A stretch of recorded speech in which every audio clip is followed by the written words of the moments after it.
Hello, Steve Briscoe here with JustAL Forge. I cannot call myself a blacksmith, but I am a blacksmith wannabe. And this is what will eventually be part 2 of my do-it-yourself power hammer build. Last week I went to my brother's house up in Central Illinois, and my objective was to weld the frame together. And I got that done, but also got quite a bit of machining done for the flywheel and the shafts and some other odds and ends, counterweights. And so yesterday and the day before, I spent pretty much all day yesterday and a good part of a Saturday putting the video together. And it didn't turn out as I had hoped. My audio conked out on me pretty regular. My audio microphone here is, it's a cheapie. It's not some high-end product. Battery lasts about an hour, if that, apparently. But anyway, I didn't care for the way it turned out. Plus, it was like an hour and a half long. I didn't realize it was getting that long. But anyway, I'm going to redo it, and I'm literally going to make part 2 just the frame, getting the A-frame ready and welded together. That'll be part 1. And then part 2 is going to be the machining that I got accomplished last week at my brother's place. And then we'll go from there. I have several items on order. I have the electric motor is on order. I have the spring on order. I have several other odds and ends on order from varying outfits, from McMaster Car, Bearing Direct, Amazon, and but anyway, those items will eventually show up, and my hope is that within 3-4 weeks, maybe 5, make another trip up to my brother's place in Central Illinois and do a little bit more on this project. My goal is to have this hammer completed by the end of February. So anyway, thanks for joining me. I hope you like it. If you do, please click the like button, hit subscribe, and we will build this together, learn a few things together. Any mistake I make, I will show you. That you learn from your mistakes. And we'll see how this thing turns out. Again, thanks for joining. Click the like, subscribe. Go out to your shop. Make something today. If you don't have a shop, make a shop. Men should build things. Yes. Hey, this is Steve Briscoe with JustAL Forge. This is part 2 of an unknown number of parts for my do-it-yourself power hammer. I'm at my brother's place up in Central Illinois. We're going to weld this frame together, and he is going to supervise my welding. I'm not a half bad welder, but he's much better at it, so he's going to supervise my welding, make sure, like I said in part 1, that I create a hammer that's going to work and not a hammer that's going to come apart and do damage to the family pet. So hope you enjoy watching. We're going to put this thing together, and we're going to learn a few things together. So hope you enjoy. If you do enjoy, please like and subscribe, and that kind of helps me along a little bit. I would like to say that, I don't know, in the world of YouTube and influencers, 1,000 views for one video is nothing, but for me, it is an accomplishment. So I got over 1,000 views for one of my videos, and I appreciate the people out there that watch, and I appreciate y'all that like and subscribe. So y'all have a great day, and I hope you enjoy, and hope you learn something along with us. Okay, where are they? Now, it doesn't really matter which. Here. They go to 2 for the bearings. 2 for the bearings go here. Okay. And then the back piece, the piece that's on the, wait a minute, I'm sorry, this is upside down. This is the top of the frame. They both go all the way through there, Both go all the way through. Yeah. And the back piece has a hole here on this end, and it's in. But the front piece has just 2. Just 2 on top. Okay.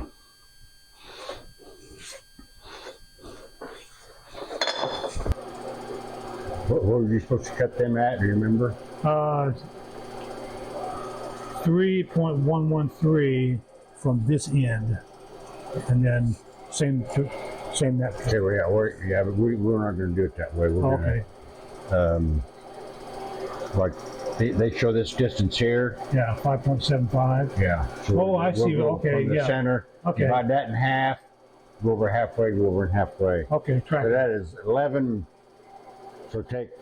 We got the two tops of the A-frames here. This is the front. This is the front piece, and this is where the bearings of the mount where it holds the shaft, and then this is the back piece. I was talking about the third hole. What I cut it at. 600 is. Well, I looked it up, and that is like As long as they're the same, it really don't 11.6 matter. inches. Yeah. So I thought, okay, is that 600ths of an inch? That's 600, yeah. Yep. 500 be half inch. Okay. That's not how I cut it.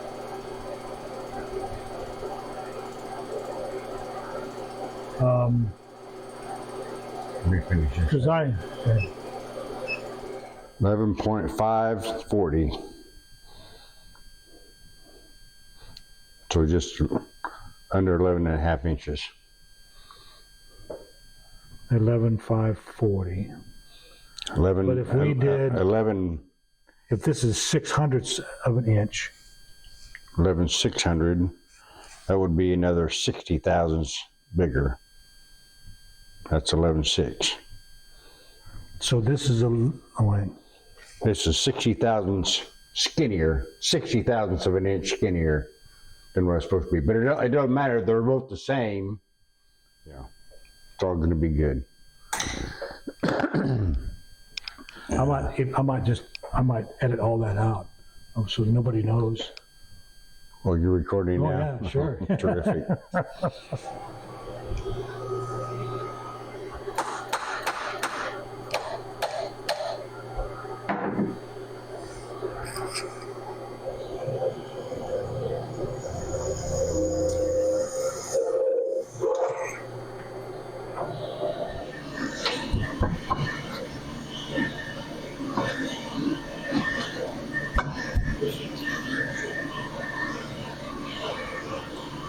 When we put these in here,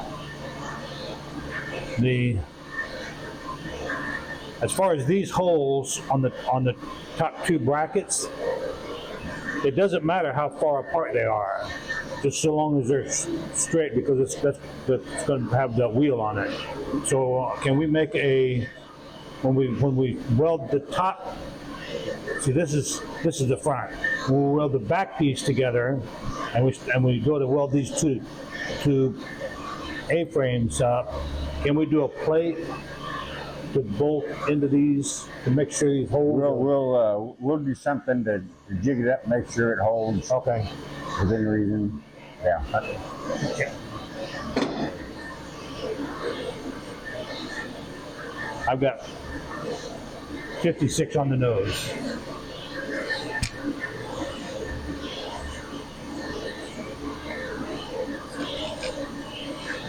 Man, I don't think we could do that any better. Okay, let's clamp it down. Clamp one side down.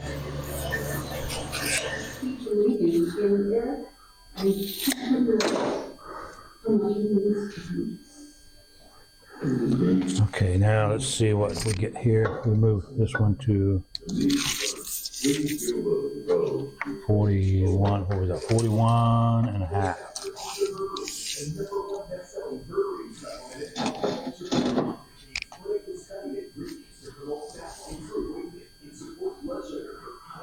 $41.25, which I can live with, I think. 37. And that was right on.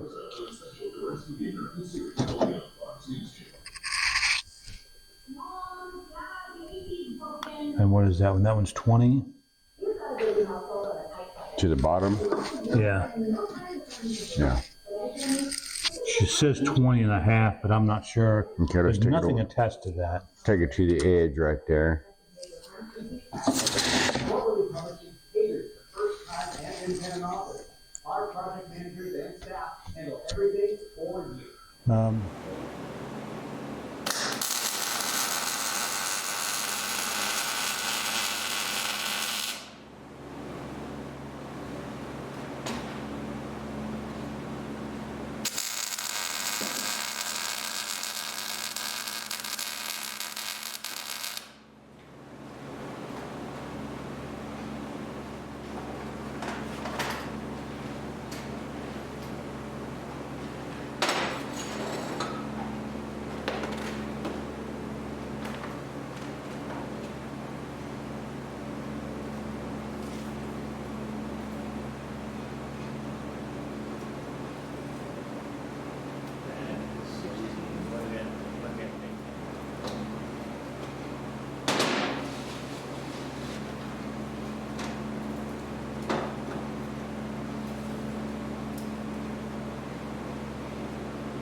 Hey, while I've got y'all's attention, I want to put a plug in for Tennessee River Artists and Blacksmiths Association. If you live in the west central Tennessee area and you want to get into blacksmithing, or you are into blacksmithing and you need to kind of conjugate with a few other like-minded individuals, come check us out in McKenzie, Tennessee. Here's the information that you'll need. Visit our website. It's a great group of guys. I've been with them for about a year, and they've taught me a lot. We meet the first Saturday of every month and get together, and they also have the open forge every Friday evening. So if you have blacksmithing skills but no blacksmith shop, then that's the place to go Friday night. So come visit us, come check us out, check out the website, see if it's something you'd be interested in. So I just wanted to kind of give them a plug in. Great bunch of guys.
Okay. What did we get accomplished today? We got my A-frames mostly put together.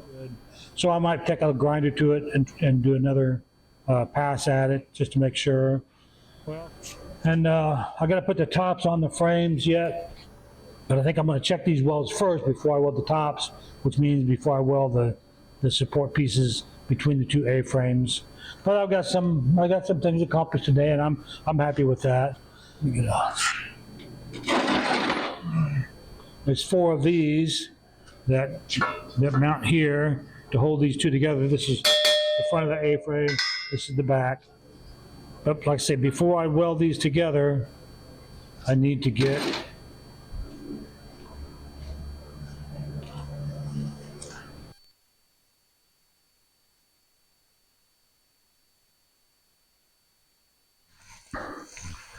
okay, here we go, end of part 2 of my do-it-yourself power hammer build. This is where I'm at right now.